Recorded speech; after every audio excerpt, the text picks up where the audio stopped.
수련회를 마치고 또 이렇게 얼굴들을 보니까 느낌이 조금 다릅니다. 같이 하룻밤을 지내고 아침 일찍 화장기 없는 모습을 봐서 그런지는 모르지만, 네, 그때 사람 알아보기 힘들긴 힘들었습니다만 그래도 많이 친해졌다는 느낌이 있습니다. 예, 혹시 못 가신 분들은 안타깝습니다. 예, 하여튼 옆에 분하고 한번 인사하겠습니다. 정말 하나님 전에 나오신 거 축하드립니다 하고 인사해 주세요.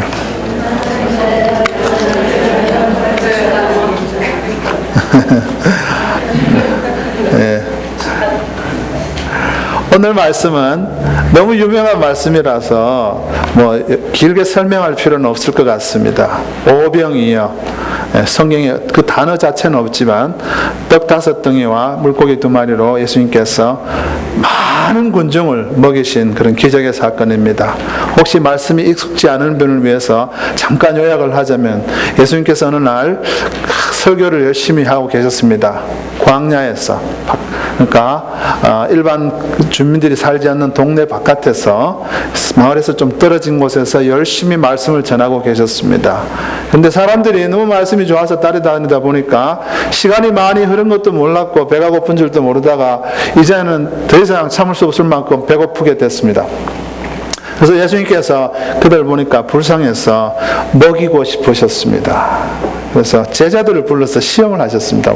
물론 예수님께서는 마음속에 어떻게 하실 계획을 다 갖고 계셨지만 제자들 보고 너희들이 먹을 것을 주라 이렇게 말합니다. 요한복음에는 그 말씀이 나오지 않습니다만, 하여튼 먹을 것을 주라 그러니까 이 참 계산기를 잘 두드리는 이 빌립이, 아이고 예수님, 우리가 아무리 음식이 많이 있어도 이 사람들 다 못 먹입니다. 택도 없는 소리 하지 마세요 이렇게 말했습니다. 성경에 택이 있나 찾아보지 마시고, 택도 없는 소리 하지 마세요. 아무리 음식이 지금 많이 있고 누가 8개월치 월급을 갖다 줘도 아무 코에도 못 붙입니다 이런 식으로 말했습니다. 그런데 제자들 중에 안드레라는 제자가 어떤 소년을 이렇게 데리고 왔는데, 주님, 이 아이에게 음식이 좀 있습니다. 그래서 보니까 보리떡, 조그마한 보리떡이에요. 애가 무슨 뭐 이만한 보리떡을 5개씩 먹을 리는 없고 조그마한 보리떡 5개와 물고기 5마리를 갖고 왔습니다. 그런데 이 데리고 온 안드레조차도 이거 갖고 뭐가 되겠나 하는 그런 회의가 많았습니다. 하여튼 데리고 왔습니다. 데리고 싶지 않았지만, 데리고 오고 싶지 않았지만 데리고 왔습니다. 왜냐하면 소년이 그 자리에 음식을 들고 왔기 때문에 그렇습니다. 그런데 주님이 그 음식을 딱 받아들고 흐뭇한 미소를 지으시면서 하늘을 향해 감사 기도를 하십니다. 감사 기도를 하시고 다 앉게 해라. 다 앉게 하고 제자들을 통해서 어떻게 하셨는지 구체적으로 알 수 없어요. 이렇게 무슨 봉지 속에서 하나씩 꺼내시는지 아니면 바구니 속에서 꺼냈는지 알 수는 없지만 나눠주는데 계속해서 빵이 나왔습니다. 계속해서 물고기가 나왔습니다.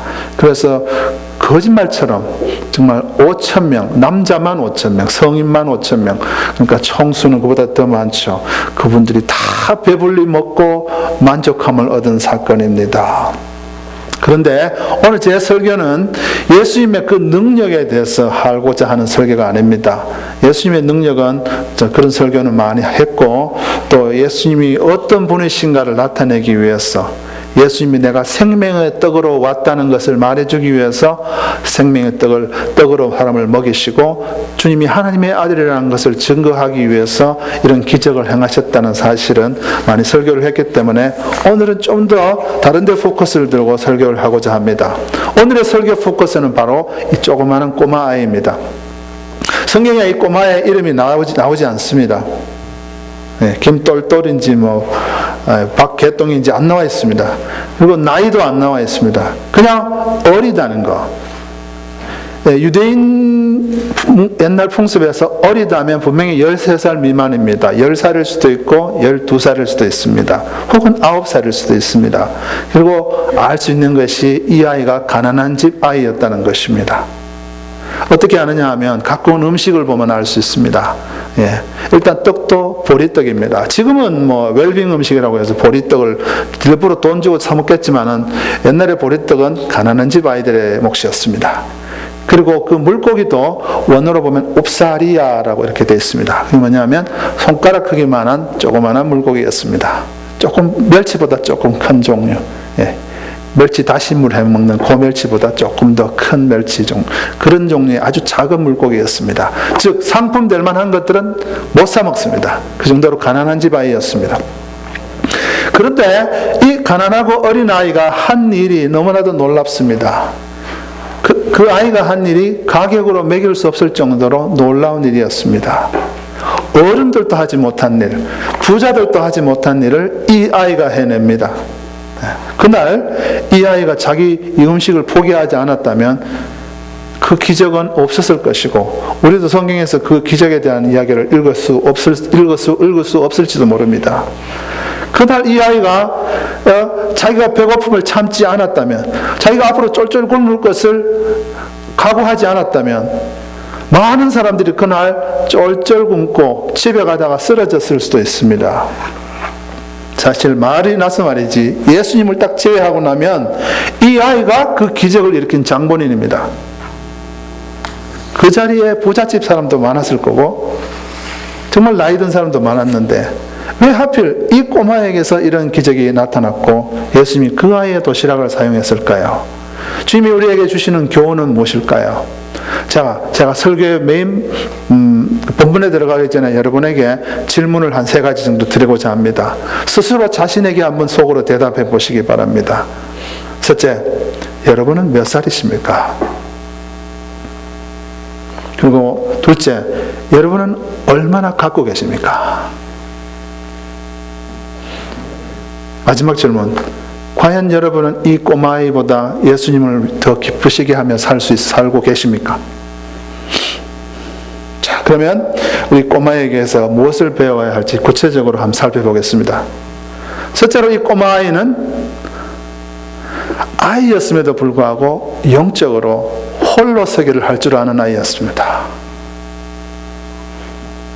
예수님의 가르침을 받고 그분을 따라오기로 결정한 것은 이 아이가 스스로 한 것 같습니다. 어떻게 알 수 있나 하면 성경을 읽어봐도 그 아이의 부모에 대한 얘기가 나오지 않습니다. 아마도 같이 있었다면 한 페이지, 한 문구 정도에는 부모에 대한 이야기가 나올 법합니다. 그런데 부모에 대한 이야기도 없고, 부모가 있었다면 아이에게 도시락이 있었기 때문에 부모에게도 도시락이 있었을 텐데 그런 얘기가 없습니다. 아마도 부모 없이 혼자 그 자리에 와 있었던 것 같습니다. 어린아이가 어른들이 득실득실 하는데 혼자 가기가 쉽지 않습니다. 그렇죠? 네. 절대는 부담이 됩니다. 네. 그리고 그 먼 거리를 땡볕에 따라다니는 게 얼마나 힘이 듭니까? 부모는 왜 안 나온지는 모르지만 아마 신앙이 그만큼 없었거나 바빴거나 그랬을 가능성이 있습니다. 중요한 것은 이 아이가 예수님을 따르겠다고 한 것을 스스로 결정해서 스스로 독립적으로 왔다는 것입니다. 네, 많은 사람들이 나는 부모님이 라이드를 안 줘서 교회 안 간다 이런 사람이 있습니다. 네. 네. 그리고 어떤 사람은 어떤 집사님이 오늘 집에 라이드 안 줬어 나 교회 못 가 이렇게 쉽게 얘기하는 사람이 있습니다. 네. 근데 이 아이는 스스로 이 힘든 길을 와서 주님을 따라왔다는 것입니다. 왜 그럴 수 있었을까요? 그 아이가 신앙적으로 홀로 서기를 할 수 있는 그런 결단력과 독립심이 있었기 때문입니다. 그리고 예수님을 따르고자 하는 그 마음이 불탔기 때문입니다. 여러분, 신앙에 있어서 사실은 교회라는 것을 하나님이 주신 이유는 서로 도우라고, 서로 격려하고 위로하고, 쓰러진 자 세워주고 상처받은 자 위로해주고 같이 마귀랑 싸워서 이기라고 교회를 주셨지만, 예수님이 나중에 마지막 때 평가할 때는 개인적으로 평가하신다는 사실을 꼭 기억하셔야 됩니다. 그래서 신앙에 있어서는 내가 지금 의존적이면 반드시 홀로 서기를 할 수 있는 단계까지 나아가야 됩니다. 맨날 기대는 사람이 있습니다. 한국에 가면 남자분들 중에 와이프 치맛자락 붙들고 교회 다니는 사람들이 가끔 있잖아요. 네. 그 목사님들이 치맛자락 붙들고라도 나오면 괜찮다라고 격려는 하지만 사실은 자기의 믿음으로 천국 갑니다. 와이프가 아무리 믿음은 좋아도 그 남편은 자기의 믿음이 없으면 천국에 가지 못합니다. 아무리 엄마 아빠가 목사하고 목사 사모라도 아이들이 믿음 없으면 천국에 갈 수 없습니다. 철저하게 하나님이 따로 계산하십니다. 이 아이는 최종 결정을 자기 스스로 내렸습니다. 부모가 있건 없건. 얼마나 이것이 중요한지 모릅니다. 여러분, 이 꼬마처럼 다른 생각하지 않고 예수님만 바라고 따라간다는 거, 참 훌륭한 마음입니다. 여러분에게 이런 순수한 마음이 필요합니다. 예수님만 따라가겠다. 부모님이 반대했을 수도 있습니다. 부모님이 만류했을 수도 있습니다. 야, 그거 힘든 길이다. 그렇지만 결정하는 거. 여러분 주위에 신앙생활을 하다 보면 만류하는 사람들 꽤 있을 겁니다. 뭘 그렇게 열심히 유난을 떨면서 교회 생활을 하느냐. 그럴 때 아니다. 나는 주님 따라갈 것이다. 라고 딱 혼자 결정하고 그 길을 가는 것이 주님의 뜻입니다. 사실 이 꼬마 아이처럼 어린아이의 마음을 품으면 그게 가능합니다. 세상 사람들은 성경을 따르고 예수님의 뜻을 따른다고 하면서 사실은 마음속에 다른 마음들이 많기 때문에 예수님을 따라가기가 힘들어질 때가 많습니다. 예수님을 따라가려고 할 때 사실은 사람들만 붙드는 것이 아닙니다. 자신의 정치적인 목적, 머릿속에 다른 계산들, 다른 이익, 머릿속에 돌아가는 그런 계산들, 순수하지 않은 마음이 있기 때문에 주님을 따라가지 못할 때가 많습니다. 그런데 이 꼬마에게는 나는 예수님만 따라가서 예수님 말씀 배우리라 하는 한 가지 마음이 뚜렷했기 때문에 스스로 딱 결정하고 따라갔습니다. 여러분 꼭 홀로 서기에 성공하셔야 됩니다. 그래서 주님 앞에 딱 섰을 때 주님이 너 믿음이 좀 부족한데 그래 갖고 천국 가겠냐 그러면 여보 이렇게 부르지 않아도 될 겁니다. 아빠 그 순간에 아무리 불러도 소용없습니다. 우리의 거를 그대로 심판하신다는 거 꼭 기억하시기 바랍니다. 불신자들이나 교회 다니는 사람들이 참 의존적인 사람이 꽤 많습니다. 꽤 많습니다. 어떤 청년도 제가 교회 간다고 라이드를 준 적이 있는데 아예 소개할 때도 이렇게 나 라이드 없으면 못 갑니다 라고 좀 이렇게 유세하듯이 그렇게 얘기하는 걸 제가 본 적이 있는데 사실은 가려고 하는 의지만 있으면요 다 방법이 있어요. 이 꼬마아이도 가려고 하는 의지가 있었기 때문에 도보로 그 먼 길을 계속 따라간 겁니다. 우리 권사님 작년에 수요일 날 성경공부를 하는데 라이드가 없었어요. 그래갖고 저쪽에서 걸어서 추운 날 손에 교인들 먹이신다고 음식 들고 몇 분이나 교회 걸어오셨어요. 그래서 어떻게 오셨어요? 우리 놀라고 했었는데 오려고 하면 다 올 수 있어요. 단 우리 마음에 의지가 분명치 않다는 거죠. 이 꼬마아이가 어른들 보폭과 같이 맞춰서 걷기가 얼마나 힘들었겠습니까? 어른들도 저 장돌뱅이 걸음 따라가기 힘들지 않습니까? 제가 시골에서 이렇게 5일장 가시는 분하고 따라가는데 막 너무 힘들더라고요. 얼마나 걸음이 빠른지. 그분들은 2km를 30분에 주파를 하는 분들인데, 그리고 이 어른들 걸음을 아이가 따라가면서 그 땡볕에 고생 많이 했는데 우리가 그 아이에게 배워야 됩니다. 나는 무슨 일이 있어도 예수님만을 따라가겠다고 스스로 결정하고 행하는 그 독립심, 영적인 독립심이 꼭 필요합니다. 둘째로 우리는 이 아이에게서 뭘 배워야 하냐면 이 아이는 아이였지만 자신의 귀한 것을 줄 알았습니다. 남자가 5,000명, 그러면 줄 잡아서 한 10,000명 내지 많으면 2만 명까지도 될 수 있는 숫자입니다. 그런데 잘 한번 묵상해 보세요. 정말로 그 많은 사람 중에서 음식 갖고 있는 애가 그 아이밖에 없었겠습니까? 그랬을 가능성이 얼마나 돼요? 정말 2만 명 중에서 음식 갖고 있는 애가 그 아이밖에 없었겠습니까? 저는 그렇게 생각할 수가 없습니다. 그건 불가능합니다. 그런데 왜 그 아이만 음식을 갖고 왔을까요?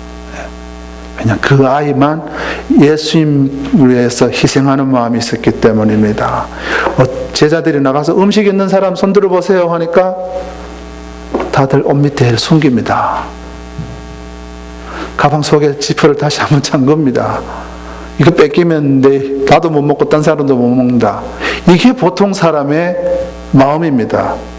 계산적으로는 맞잖아요. 내놔봤자 아무도 누구 하나도 배부르게 못 먹으니까 나라도 배불러야지 하는 마음이 있을 것 아닙니까? 그리고 말이 나서 말이지 어떤 사람 음식 꽤 많이 갖고 있었을 사람도 있습니다. 왜냐하면 덩치가 큰 어른이니까. 그리고 요즘같이 또 특별식을 갖고 온 사람도 있을 겁니다. 초밥같이 뭐 이런 거. 예. 그런데 다들 안 내놨어요. 있으면서 없는 척 했어요. 그리고 어떤 사람은 모르긴 몰라도 입에 지금 한 입을 넣고 안 들키게 침으로 녹여서 먹고 있는 사람도 있었을 거란 말입니다. 예. 배는 고프지. 예. 그런데 이것이 정상적인 반응에도 불구하고 이 꼬마아이가 도시락을 들고 나왔다는 것이 놀랍습니다. 우리가 그것을 배워야 돼요. 사실은 아이들이 다 아이들이 아닙니다. 우리도 아이들이 찬양하잖아요. 우리가 배워야 돼요.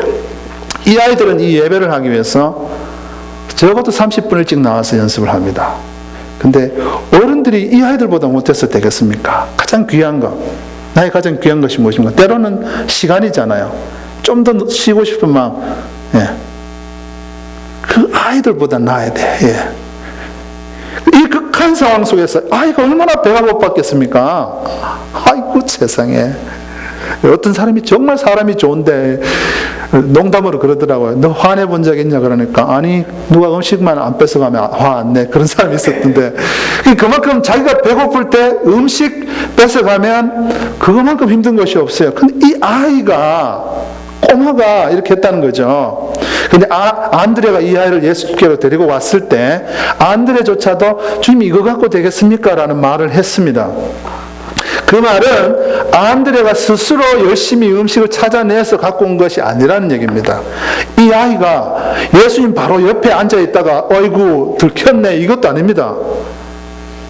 그렇게 생각하면 예수님이 마침 예수님 옆에 아이가 앉아 있다가 음식을 실수로 살짝 꺼냈는데 저기 음식이라고 갖고 에이 들켰다 그래 할 수 없이 내놓은 게 아니고 스스로 안드레에게 여기 있습니다. 예수님께 가져다 주십시오라고 나온 겁니다. 애가 그 희생을 우리가 배워야 돼.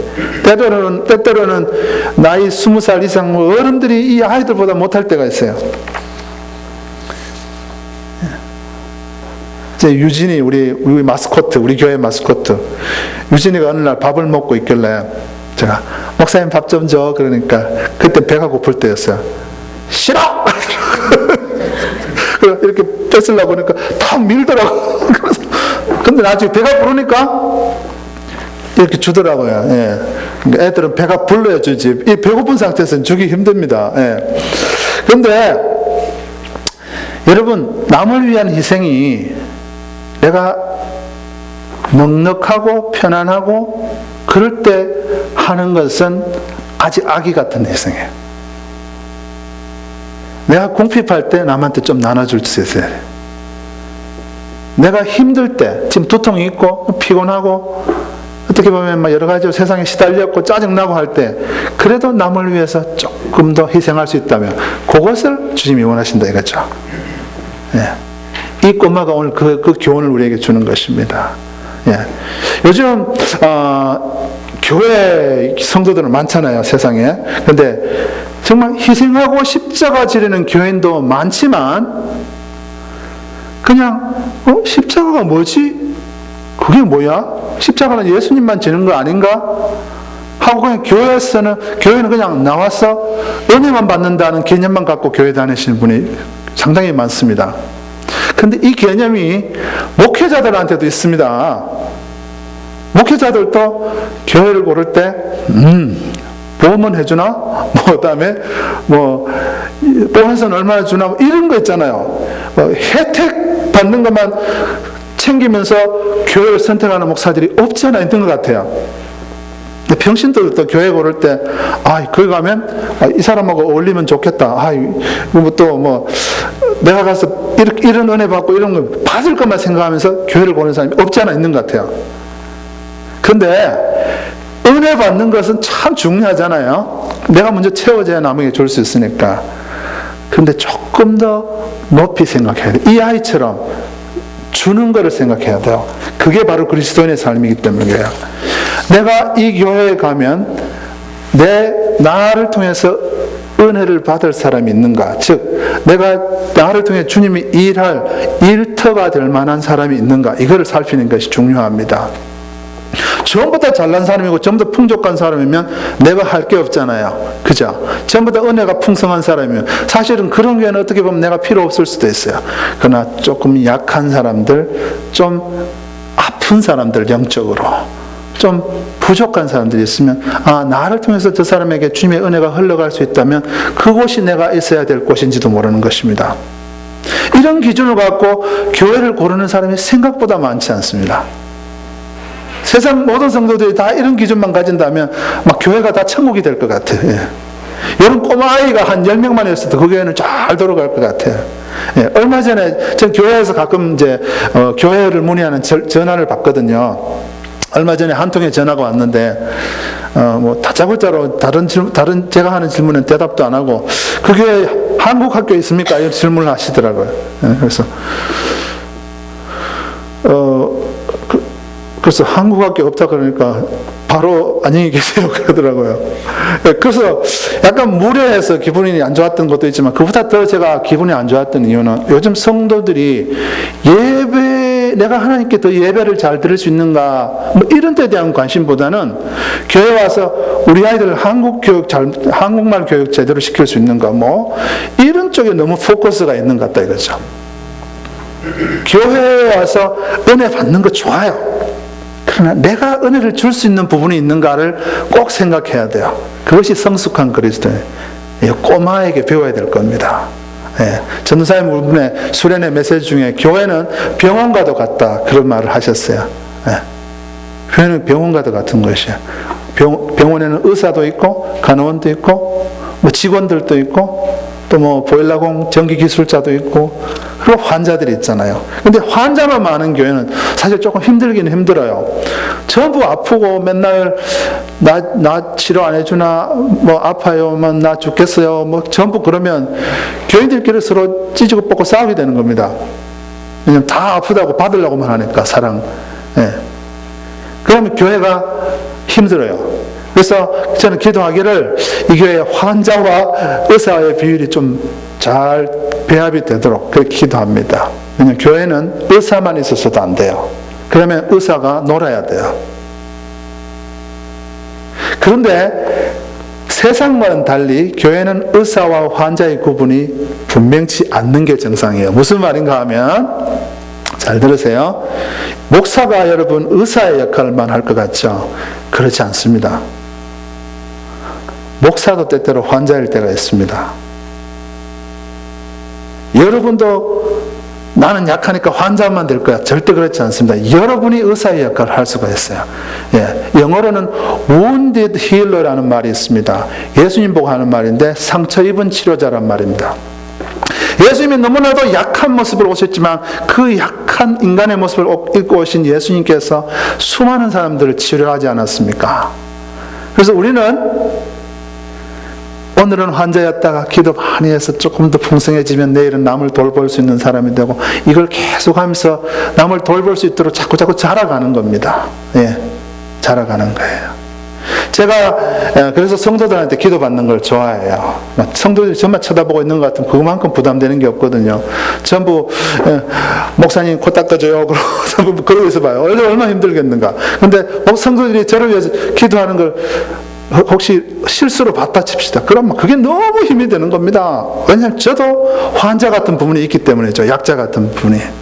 이번 수련회 가서도 전도사님이 저를 엎어놓고 다들 기도시키셨는데 너무 좋더라고요. 예. 성도들이 나를 위해서 기도하니까. 예. 저도 약한 부분이 있고 환자 같은 부분이 있기 때문에 얼마나 부족한 부분이 많겠습니까? 예. 그래서 오늘 이 소년처럼 자신의 것을 이렇게 희생할 수 있는 사람은 이렇게 치료자의 역할을 할 수 있다는 거죠. 예. 첫 번째는 소년처럼 영적으로 홀로 서기를 배웁시다. 둘째는 이 소년처럼 내가 가진 것, 나이가 어리고 가진 것 없더라도 남에게 줄 아는, 희생할 줄 아는 그런 걸 배웁시다. 세 번째로는 이 소년은 나이가 어림에도 목표의식이 뚜렷했습니다. 성도들 중에 가끔씩 내가 왜 신앙생활을 하고 왜 내가 교회에 나온지를 까먹고 사는 분이 계세요. 특히 아이들 보면 그게 드러나요. 아이들을 보면. 아이들 중에 우리 아이도 옛날에 자랄 때 그랬어요. 아무리 봐도 쟤는 교회를 친구 만나러 가는 것 같던 거야. 친구 있다 그러면 막 길을 쓰고 가고, 친구 없다 그러면 안 가고 그러고 뭐 이런 거예요. 근데 그것이 표시는 덜해서 그렇지 사실 어른들 중에도 있는 것 같아요. 자, 평소에 친하게 지내는 사람이 오늘 안 나오면 가기 싫고 막 그런 거 있잖아요. 이게 우리가 목표가 잘못된 거예요. 이 아이의 목표는 너무 분명했어. 나는 예수님 따라가서 말씀 배우겠다 이거죠. 예수님 따라가겠다는 거죠. 네. 아이들 중에는 부모 때문에 할 수 없이 와 있는 애들도 있고, 네? 그냥 뭐 올려놓고 깔깔거리고 예배 시간엔 딴짓하고 목표의식이 없단 말이에요. 그죠? 그런데 아이들 때는 원래 다 그런 거 아니냐라고 그만 내버려둘 문제는 아닙니다. 그러면 그 아이들은 아무래도 위대한 사람이 될 가능성이 조금은 줄어듭니다. 그리고 더 고생하다가 나중에 위대한 사람이 될 수 있어요. 예. 여러분 자신에게 한번 물어보세요. 예. 여러분이 교회에 나오시는 목적, 신앙생활 하는 목적이 무엇입니까?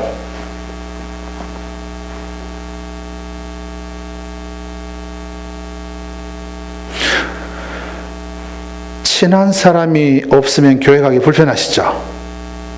그죠? 그리고 나에게 따뜻하게 해주는 사람이 없으면 교회 가기 불편하시죠? 예. 그 불편을 제가 이해를 합니다.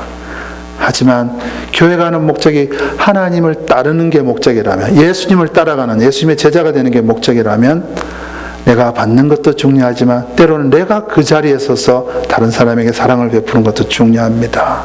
그래서 주님을 따르는 것이 확실한 목표가 되시기를 바랍니다. 옛날에 제가 설교 때도 한번 얘기했지만 그 피라밋 뭐 물건 파는 거 그거에 가입했던 어떤 분이 교회에 몇 분 계셨습니다. 이분들은 처음에는 안 그러셨는데 나중에는 교회에 나오는 목적이 완전히 변질되어 버리더라고요. 겉으로는 좋은 제품 소개시켜주면 좋지 않느냐 그러면서 예배 시간에 앉아서 성가대원들, 그게 무슨 메뉴판처럼 성가대원들 찬양하면 저 사람한테 내가 얘기 안 했지, 그리고 저 사람한테 소개해야 되겠다, 이게 메뉴판처럼 사람들한테 비즈니스 할 생각하고 앉았습니다. 그 목표가 완전히 틀린 겁니다. 제가 그러지 마세요. 그거는 교회에서 할 일이 아닙니다. 그러니까 내가 11조 많이 하면 되지 않느냐고. 누가 주님이 11조 많이 하라 그랬습니까? 받은 거에서 10분의 1 하라 그랬지. 하나님이 거지도 아니고 말이죠. 그렇습니다. 혹시 그런 생각하시는 분이 있으면 하나님에 대해서 정말 오해하지 마세요. 하나님은 돈을 많이 갖고 오라고 한 게 아니고 10분의 1을 갖고 오라고 했어요. 우리가 번 거에서, 열심히 번 거에서. 예. 그리고 교회에서 즐길 거를 찾는 사람들은 교회에 골프장, 골프 연습장 없다고 불평하는 사람이 있습니다. 예. 탁구대 없다고 불평하는 사람이 있어요. 그래서 교회에서는 또 거기에 맞춰준다고 그런 거에 또 많은 투자를 하는 교회도 있습니다. 그래서 우리가 이 목표가 분명하지 않으면 그때부터 나타나는 현상이 무언가 불평입니다. 하나님을 예배하는 것만 목표다. 그러면 불평할 일이 없습니다. 왜냐하면 하나님 늘 그 자리에 계시고 우리의 마음이 거기 있으니까 불평 절대 안 합니다. 이 사람들은 어딜 가든지 감사만 하게 돼 있어요. 원리가 그렇습니다. 불평하는 이유는 내 목표가 다르기 때문에 그렇습니다. 교회에 나와서 계속 목사님은 왜 설교 저런 식으로 해? 그게 불평인 사람은 목사님의 설교를 통해서 자기에게 어떤 즐거움만을 주기를 원하는 겁니다. 그리고 교회에 나와서 예를 들어서 뭐 다른 아까 말씀드렸던 것처럼 그런 오락시설이 없다고 불평하는 사람, 오락이 목표이기 때문에 그렇죠. 예. 세상 사람들이 받는 그 복이 목표인 사람은 교회에 나와서 조금 사업이 잘 안 풀렸어요. 교회에 대해서 올 이유를 잃어버리게 됩니다. 여기 나오는 목표 여러분 복이 아닙니다. 복은 주님이 덤으로 주시는 것이고 그건 절대 목표가 아닙니다. 우리의 제일 큰 복은 하나님입니다. 이런 귀한 말씀을 듣고도 아멘이 안 나오는 게 저는 신기해요. 우리의 제일 큰 복은 하나님이라니까요. 예. 복의 근원 강림하사. 하나님이 복이라고요. 거기에서 복을 캐내는 겁니다. 하나님을 갖고 있으면 여러분 벌써 복의 근원을 갖고 있는 거예요. 예. 다른 복들은 주님이 주시고자 하면 주시고 덤으로 주시는 것인데, 교회 와서 교회 나와도 뭐 안 풀리네 그러면서 투덜투덜 하는 사람들, 그 교회에 오는 목적을 잘 몰라서 그래요. 2절 말씀에 보면 그 당시 많은 사람들은 기적을 보고 예수님을 따라다녔다고 기록되어 있습니다. 2절 말씀에 보면, 여러분, 믿는 사람들이 기적을 추구하는 것이 나쁜 것은 절대로 아닙니다. 예수 믿는 사람 속에 기적이, 사람들의 삶 속에 기적이 있어야 정상입니다. 그런데 아주 미묘한 차이가 있습니다. 예수님을 바라는 것과 예수님은 바라지 않고 기적만 바라는 것에는 큰 차이가 있습니다. 예수가 먼저가 아니고 하나님을 예배하는 것이 먼저가 아니고 기적이 나의 첫 번째 목적이 된 사람은 기적이 없으면 불평이 나오고 기적이 없으면 떠나게 됩니다. 그리고 이 사람들이 5,000명 이상의 떡을 한꺼번에 먹고 나서 이들의 목적이 달라졌습니다. 26절에 보면 이렇게 되어 있습니다. 너희들이 떡을 먹고 배불렀기 때문에 나를 따라다닌다. 이제 목적이 달라졌어요. 아주 이 사람들이나 우리 옛날에 우리 한국에 가난할 때나 그 분위기가 비슷한 것 같아요. 옛날에 교회 나오면 빵 준다고 많이 교회들 나갔잖아요. 네, 크리스마스 때도 그렇고. 먹을 거 준다니까 진짜 예수님 따라다니면 이제 밥 굶을 일 없겠다 그러면서 따라다니기 시작한 겁니다. 지금은 안 그런 것 같죠. 제가 어느 교회에 있을 때 그날 점심이 조금 문제가 생기니까 불평이 막 쏟아졌어요. 밥 안 준다고 교회 안 나오는 사람 꽤 있어요. 어떻게 그 교회는 한 달에 한 번만 밥 주나 그러고 꽤 있습니다. 요즘 교회들이 왜 점심 다 주느냐, 목사님들하고 얘기해보면 그런 말들 가끔 하십니다. 밥 안 주면 교회 안 나와, 밥 주는 교회로 뺏겨, 이런 말씀 가끔 하십니다. 이게 얼마나 슬픈 현실입니까 여러분. 이 교회에 나오는 목적이 그게 아니잖아요. 우리는 이 교회에 나오는 목적은 오로지 예수, 오로지 하나님 찬양, 예배, 이것이 첫 번째 목적이 되면 불평, 불만 없어집니다. 예. 여러분 여기 앉아 계시는 분들은 그 목적이 비교적 제가 바로 되어 있다는 거 압니다. 그러나 조금이라도 비뚤어져 있다면 이 꼬마 소년에게 배워야 합니다. 이 목적만 바로 되면 여러분 얼굴에 미소가 살아납니다. 여러분 얼굴에 웃음이 살아난다고요. 저도 이 목적이 비뚤어질 때 교회 오는 발걸음이 무거워집니다. 교회가 이사회가 가지고 부흥이 확 돼가지고 내가 유명, 이런 생각 조금이라도 하는 순간부터 갑자기 얼굴이 어둠이 내리기 시작합니다. 근데 오늘 하나님만 사랑해야지 이런 마음 들고 다시 얼굴에 커튼이 싹 올라가고 밝아집니다. 기쁨으로 사는 방법이 바로 그겁니다. 네. 우리가 뭐 화려한 뭐 시설도 없고, 뭐 때때로는 너무 덥고, 때때로는 너무 좁고, 막 저쪽 성경 볼 때도 뭐 때로는 너무 더웠었는데, 막 그렇더라도 불평이 나올 수가 없어요. 우리는 주님만 계시면 행복하니까. 그게 우리의 목표니까, 그죠? 예, 오늘 이 소년처럼 첫 번째는 영적으로 홀로서기를 하는 사람. 이 소년처럼 우리의 귀한 것을, 우리가 가진 것이 얼마이든 간에 남에게 줄 수 있는 사람. 그리고 이 소년처럼 목표의식, 나는 예수만을 위해서 이 자리에 나오겠다는 그 목표의식이 분명한 여러분 되시기 바랍니다. 예, 제가 결론 짓겠습니다. 여러분, 아까 제가 질문 드렸잖아요. 나이가 어떻게 되냐고, 그리고 얼마나 많이 갖고 계시냐고, 그리고 이 꼬마보다 여러분은 예수님을 기쁘게 하는 삶을 살고 계시냐고 물었습니다. 여러분, 그렇게 살아야 하는 것이 고난일까요? 그렇지 않습니다. 그렇게 살 때 이 아이가 체험했던 놀라운 기적을 체험합니다. 자, 제가 한번 그 말씀드릴게요.